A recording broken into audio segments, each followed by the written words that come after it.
আমি আমডাঙ্গায় প্রতিবার আসি, এবারেও তাই এসছি। আমি আপনাদের সকলকে বলি, ভালো থাকুন, সুস্থ থাকুন, শান্তিতে থাকুন, ভয় পাবেন না। আমার এখানে পার্থভৌমিক সাংসদ ছিল আমি পার্টির জন্য মিটিংয়ে। আমাদের প্রার্থী পীরজাদা কাশেম সিদ্দিকী এবং বিধায়ক আসতে অনুরোধ করব রাফাকারকে।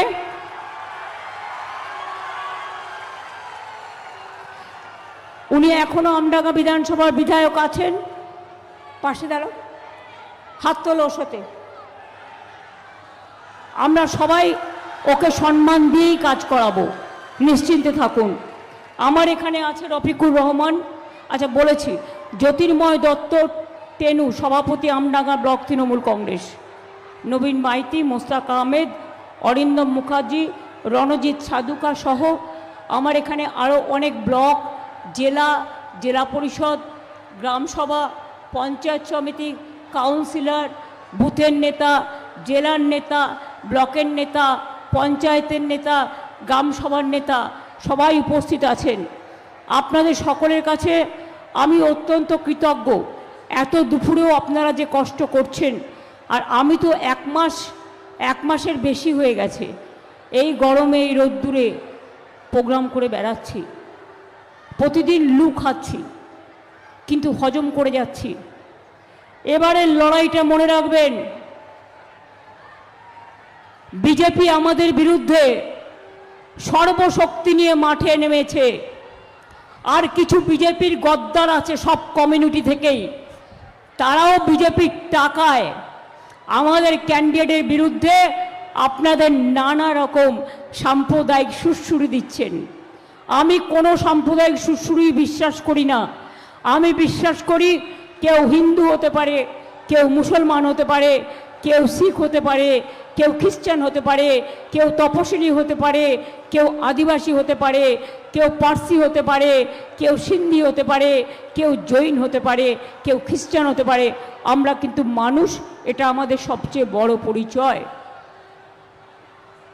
আপনাদের কাছে আমি বলবো, আমডাঙ্গা হাসপাতাল রাফাকার আমাকে দিয়ে করিয়েছিল 60 বেডের হসপিটাল,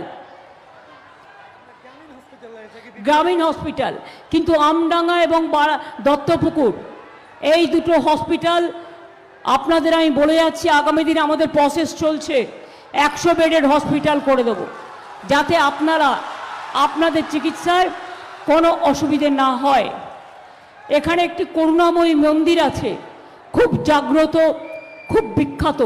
আমি লোকনাথ ঠাকুরেরও করে দিয়েছি, আমি অনুকূল ঠাকুরেরও করে দিয়েছি, আমি ভোলে বাবাও করে দিয়েছি, আমি দক্ষিণেশ্বরেও করে দিয়েছি, আমি কালীঘাটও করে দিয়েছি, আমি পাথর চাপড়িও করে দিয়েছি, আমি ফুরফুরা শরীফও করেছি, আমি বক্রেশ্বরও করেছি, জগন্নাথ ধামও করেছি, দুর্গা অঙ্গনও হচ্ছে, মহাকালও হচ্ছে।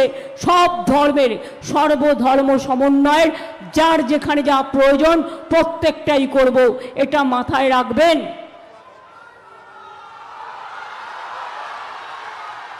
মতুয়া ধাম, হরিচাঁদ গুরু ঠাকুরের নামে বিশ্ববিদ্যালয়, রাস্তা, ফুলের বাজার, গেট, কলেজ, ডেভেলপমেন্ট বোর্ড সব করে দিয়েছে। নারায়ণও এখানে আছে, হাবড়ার অশোকনগরের প্রার্থী। আমি সবাইকে বলবো অনেক অনেক অভিনন্দন। আপনারা কি জানেন মা ভাই বোনেরা, কোনোদিনও শুনেছেন একটা নির্বাচনে লড়তে গেলে দিল্লি থেকে যত ফোর্স, সেন্ট্রালের 2 লক্ষ পুলিশ নিয়ে এসছে, আর আমাদের পুলিশরা ওদের সাথী হয়েছে, কারণ আমাকে ওরা এখন চেনে না, ওরা বিজেপিকে চেনে। আমি গতকাল শুনলাম কোলাঘাট থেকে রাস্তা বন্ধ করে দিয়েছে, এমনকি প্রেস যেতে পারছে না, বাইক বন্ধ করে দিয়েছে, রেল বন্ধ করে দিয়েছে, রোড বন্ধ করে দিয়েছে। তাহলে যারা ভোটার তারা যাবে কি করে, যারা বাইরে কাজ করে? কারা এসব করছেন? তারা কি ভুলে গেছেন আগামী দিনে এই বাংলার মাটিতেই আপনাদের কিন্তু কাজটা করতে হবে। আপনাদের আমি ভালোবাসি, সম্মান করি, তাই অ্যালার্ট করব যে আপনারা কারো কথায়, কারো মুখের কথায় নাচবেন না, নিজের বুদ্ধিতে কাজ করুন। আপনাদের আইপিএস, আইএস, ডব্লিউবিপিএস, ডব্লিউসিএস থেকে শুরু করে সকলের একটা নিজস্ব সম্মান আছে নিরপেক্ষভাবে কাজ করার জন্য। নিরপেক্ষতা বজায় রাখুন। শুধু তৃণমূলকে টার্গেট করবেন আর বিজেপির সবচেয়ে বড় ক্রিমিনাল গদ্দার রাকেশ সিং, এদের কেন গ্রেপ্তার করা হবে না? শুধু তৃণমূলকে আপনারা টার্গেট করেছেন। 1000 লোকের লিস্ট দিয়েছেন। আরে তৃণমূলের একজনকে গ্রেপ্তার করবেন, আমার 1000 মা বোনেরা বেরোবে। আপনারা মনে রাখবেন, ভোট আপনারা দেবেন না।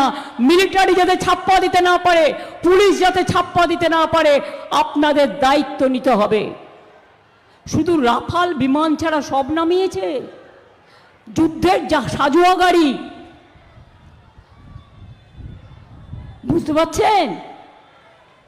এরা কি, এদের মাথায় বিষবৃক্ষ যদি না থাকে, এত ভয় কিসের মানুষকে? তুমি বিজেপিকে জোতানোর জন্য বিজেপি ভ্যানিশ ওয়াশিং মেশিন, তুমি যুদ্ধের সাজোয়া গাড়ি নামিয়েছো। তুমি মিলিটারিদের নিয়েও মিটিং করেছো, ওদের আমরা রেসপেক্ট করি, ওরা দেশ রক্ষা করে, পাহারা দেয়। বিএসএফকে নামিয়েছো, সিআরপিএফকে নামিয়েছো, সিএপিএফকে নামিয়েছো, রেলকে নামিয়েছো, অ্যাভিয়েশনকে নামিয়েছো। কাকে নামাওনি? সাজোয়া গাড়ি নিয়ে এসছো, কেন গুলি চালাবে? কি করবে? মানুষ হত্যা করবে? ভোটটা হচ্ছে গণতন্ত্রের উৎসব, ভোটটা মৃত্যুর জায়গা নয়, এটা মাথায় রেখে দিও। যদি কাউকে অন্যায় করে এফআইআর করবেন, পুলিশ যদি এফআইআর না নেয় অনলাইনে পাঠাবেন, অনলাইন যদি না নেয় পোস্ট অফিসে চিঠির মাধ্যমে পাঠাবেন। কি করে পাঠাবেন আপনারা জানেন, দরকার হলে কেউ হাতে গিয়ে জমা দিয়ে আসবে। ছাড়বেন না, এটা মানুষের অধিকারের লড়াই, অস্তিত্বের লড়াই। মাথায় রাখবেন, আজ পর্যন্ত কি ভোটার লিস্ট বের করেছে, কতজনকে ঢুকিয়েছে আমরা এখনো জানি না, কিন্তু কাল যেখানে নির্বাচন আছে সবাইকে বলবো লিস্টটা দেখে নিতে। এবং বিএলওদের বলা হচ্ছে 100 জনের নাম উঠলে 25 জনকে স্লিপ দাও, 75 জনকে দেবে না।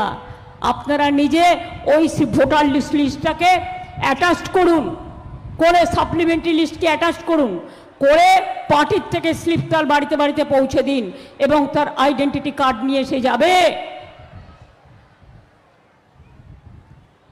ওরা আমার সাথে যুদ্ধ করতে চায়, তার থেকে তো বেটার তুমি এটা গুলি চালাও, আমি মরে যাই, তাহলে আমাকে তোমায় লড়তে হবে না। আর লড়াই করার ভয় দেখাচ্ছে সব বাহিনী নিয়ে এসে, কাহানিগুলো বলবো। বজ্জাতের গাছ সব, এত মানুষের ভোট কেটেও লজ্জা করে না। প্রতি বছর 2 কোটি লোকের চাকরি দেবে বলেছিল, 12 বছরে 24 কোটি লোকের চাকরি পাওয়ার কথা, একটাও পেয়েছে? পায়নি। 15 লক্ষ টাকা করে দেবে বলেছিল, দিয়েছে? কালো মানি নিয়ে আসবে বলেছিল, নিয়ে এসছে?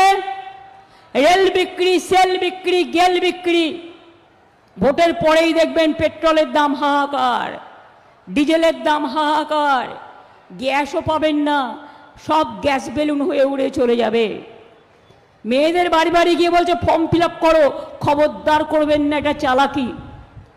যদি করাই তোমার উচিত ছিল, তুমি বাজেটে ঘোষণা করতে, একটা রাজ্যের জন্য করতে পারে না সেন্ট্রাল, সেন্ট্রাল করে সব রাজ্যের জন্য।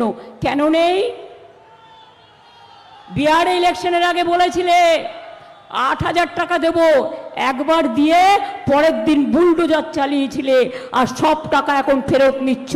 কোথার থেকে দেবে? সে খরচা করে ফেলেছে। তো আপনারা 365 দিন, আগামী 5 বছর লক্ষ্মীর ভান্ডার চান না বিজেপির মিথ্যে কথায় ফর্ম ফিল আপ করে আপনার ব্যাংকের অ্যাকাউন্ট লুট করবার সুযোগ দিতে চান? কোনটা?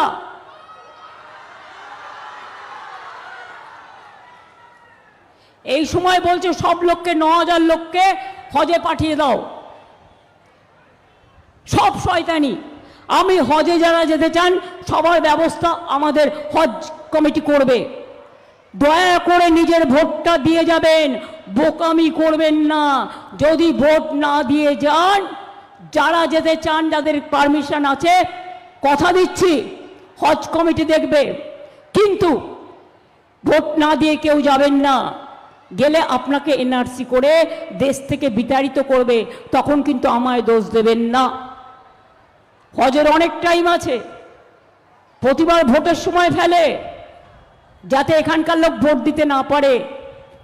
যারা বিভিন্ন রাজ্য থেকে আসছে তাদের গীতাতে সই করিয়ে নিচ্ছে, গীতাতে ছুঁয়ে নিচ্ছে, কোরআনে ছুঁয়ে নিচ্ছে, নিয়ে বলছে বিজেপিকে ভোট দিতে হবে। আমি তাদের বলবো আর ওখানে যেতে হবে না, এখানে থাকুন, কাজ করুন, এখানে কাজের অনেক সুযোগ সুবিধা আছে। আপনাকে ছোঁয়ালো বলেই আপনি ওটা বিশ্বাস করে নিলেন, মসজিদে গিয়ে যান আল্লাহ তাআলার কাছে দোয়া মেঙে এসে বিজেপির বিরুদ্ধে, বিজেপিকে ভোট দেবেন না, তৃণমূলকে ভোট দেবেন। যাদের গীতা ছোঁয়াচ্ছে তাদের বলুন শিব মন্দিরে যাবে, নয় মায়ের কাছে যাবে, গিয়ে বলবে মা গো ক্ষমা করে দিও, আমাকে জোর করে সই করিয়ে নিলে হয় না, জোর করে ছুঁয়ে নিলে হয় না। মানুষের অধিকার এভাবে কাড়া যায় না। আপনার পরিবার পরিজন সবাই এখানে থাকে। আর এদের যুদ্ধজাহাজের কি প্রয়োজন ছিল সাজুয়া গাড়ির? কবে লড়বে? লড়ো না, আমার সাথে লড়বে? বলো কবে লড়াই হবে? একটা লড়াই হয়ে যাক এই আমডাঙ্গার মাঠে, নিয়ে এসো তোমার সাজুয়া গাড়ি, আমি একা থাকবো, আমি দেখবো তোমার সাজুয়া গাড়ির কত জোর আর আমার মানুষের কত জোর।